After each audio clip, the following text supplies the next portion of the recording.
Okay, welcome to Straight Talk, everybody. And I'm very excited today because today I have a wonderful guest from over the pond. And she is going to pronounce her name for you because I do not want to destroy her last name. But her name is Sandra.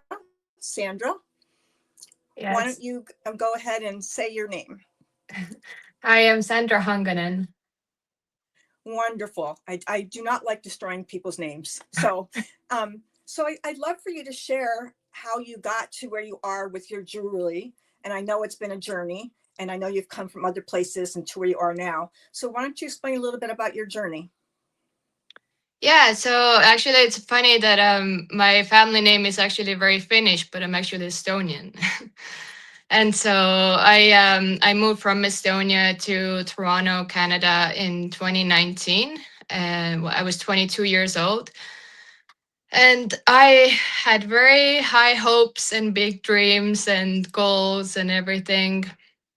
And I heard great things about Canada, how welcoming it is, and how diverse it is. And yeah, and then I think I very quickly realized how hard it was actually, and how little I knew about life. I was one of those who thought that I had it all figured out. I just need to go and do it, and like put all the fear behind me. And which is great, like it's a good mindset, but I very quickly realized it was very hard to get a job. It's very expensive here. Cultural shock, which was also like in a good way. It's a very big city. Like I'm originally from a very small like village, kind of with like about 1,000 people, and that's where I grew up until I was 15. Oh, So you it have was. a little bit of my backstory. So from Oh. the ages of 5 to 15, I lived overseas. I lived in Mexico, Venezuela, and Oh. Brazil. And like you, when I came back to the United States, I had massive culture shock because the Okay. communities I came for, they're very, kissy on each cheek, they're very lovey-dovey, and they're very family oriented. And then you Yeah. come to the United States and it's kind of like a free-for-all, right? So it is Yeah. definitely a culture shock for sure. So why Yeah. don't you share some tips and tools that you use to get over your fears and get where you are? Well, I think that yeah, I mean putting yourself out there, like going to talk to people, ask for jobs, ask about accommodations, and like trying to find the websites and everything, what to trust, what not to trust, and all of it. It was just like I quickly realized like I need to get going on this and I need to talk to people. And like our background as Estonians are more like we don't like to talk that much and ask for help. So that was like something that I had to very quickly overcome, right? And very so it's 2019, and then so I think about like 7 months later, COVID hit. So all the job that I had, the sponsorship, like everything was gone because the place closed down. And I think that became like another like whole new fear, but like very different. Okay, like now I'm here. What do we do? And like how do I support myself? And I spent like over a year without a visa. I was here as like a visitor, kind of. So I did a lot of cash jobs. I eventually became a roofer. Luckily, I don't have a fear of heights, but I had a big fear of going broke, and I don't know what's gonna happen. I didn't even want to think about, as well as I saw here, like all the people on the streets and the homelessness and the big problems behind it. Like I've never been exposed to that much. So it like really scared me. But like I think one thing that I did have was that I did not want to give up. Like that was my biggest thing. As much as like I talked to my family and like throughout the whole, like it's always been 7 years, like I just been like so like stubborn about it. And that's the one ways that the stubbornness has helped me, is that like my mom has always said, like if you come back, it does not make you a failure. Like you have done great things, you tried so hard, you're still trying. And I'm still like, no. I'm gonna make something happen. And so when it comes to the business side, it's kind of interesting how in the 7 years I've always wanted to have my own business, and I've very like been very entrepreneurial and like all of those things. But after struggling so much to find a job, like get my visa and at some point I was being told for like 6 months that like I have no chance of staying here. Like that's it. And I'm like actually paying to hear that. Which was just like I don't know. I don't want to give up, and I'm sure that there is a way, and like lawyers were telling me like I don't know, I can't find any ways for you anymore. Like I'm sorry, but maybe you should actually start thinking about either a different country or go back home. I did not want to hear it. And just Well, kept going. stubbornness, yeah, stubbornness it's got its positive and its negative sides, right? If For you're really sure. stubborn, sometimes it keeps you frozen, and Yeah. sometimes that stubbornness helps you get to the next step. So why don't you Yeah. share a little bit about your journey from getting to here? How is it that you came about creating the jewelry business? So after I got my visa, after being told I wasn't able to stay here, I left the restaurant industry, which I've been in ever since I got here. I really took it as like, okay, I want to start thinking about a career. I want to start thinking about what I actually want to do with my life. It kind of felt like maybe now it's kind of permanent of my stay here and I won't be facing those struggles anymore. But then I spent, I think, like over 8 months or so trying to find a job, and like anything that would be out of the service industry and the kind of like norm 9 to 5. And I ended up like doing a license, and I spent like all my days trying to find a job, and I got one interview.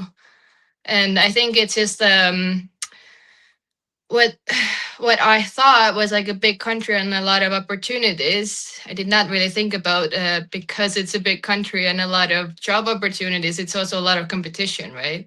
And I guess I just like didn't qualify for the jobs. But again, like I think the feeling of not being good enough and like I'm not worthy of those roles, or like, and I know like about me that I'm a very hard worker. Like I've always had multiple jobs. Like I will find a way to make it work. I will find a way to learn.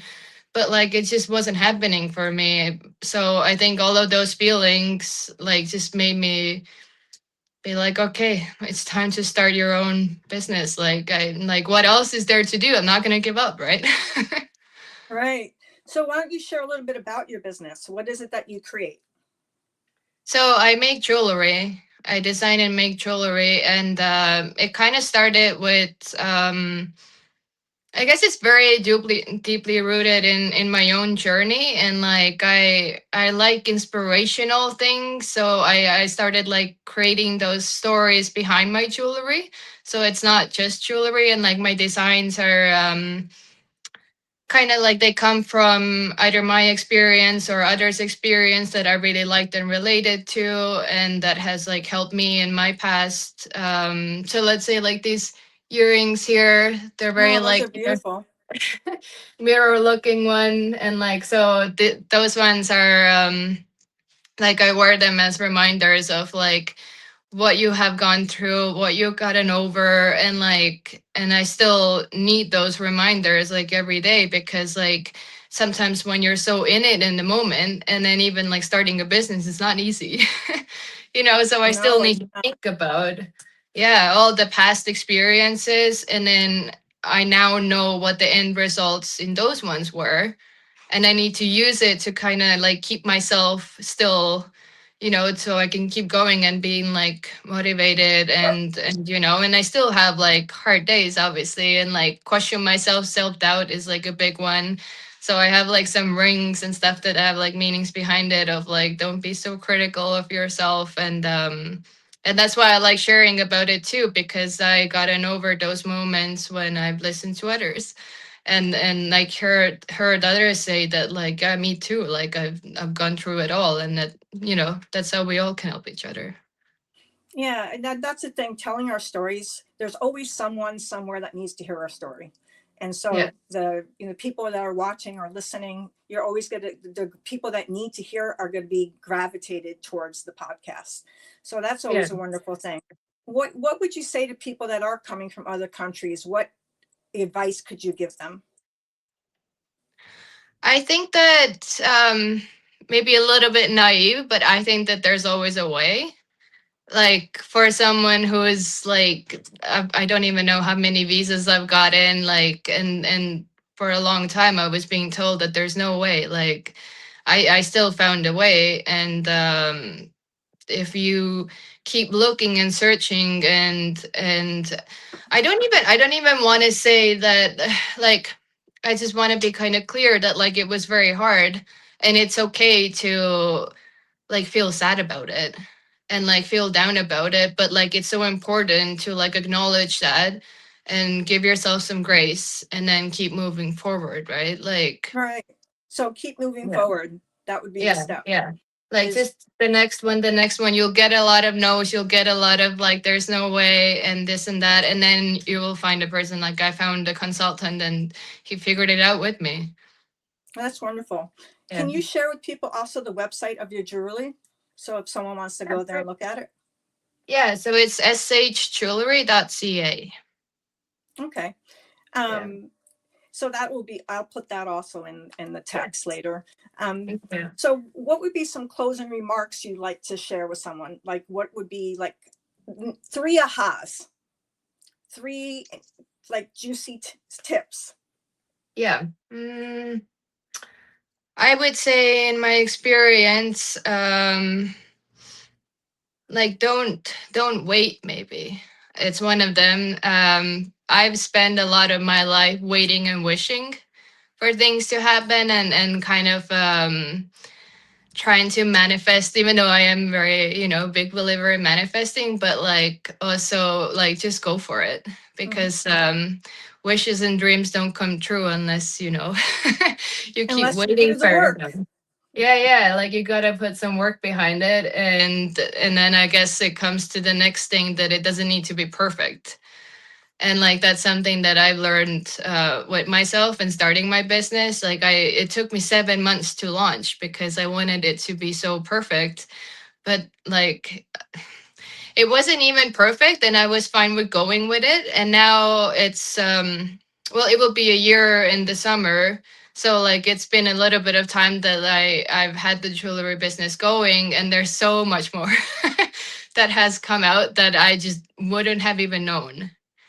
So like you got to start somewhere, and then you will see things, you will learn things, and like it's 2026. Like honestly, the materials that are online, it's very doable for like anyone. And like I And how don't have a business degree or anything.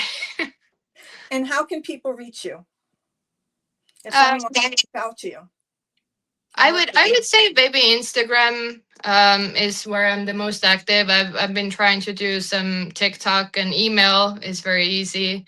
It just kind of depends, yeah. And your Instagram is your name? It's SH Jewelry CO. Okay, Yeah. perfect. Thank you Yeah. for sharing that. Of Well, I course. want to thank you for joining me. And I hope this inspires other people to not be afraid to come to another country and Yeah. start over. And like you said, get past those fears, have some courage, keep moving forward, don't give up, and it doesn't have to be perfect. Those are the Yeah. perfect words to end with. Thank you so much for coming on, and I look forward to talking to you again. Of Bye, course. Thank you. everyone. Bye.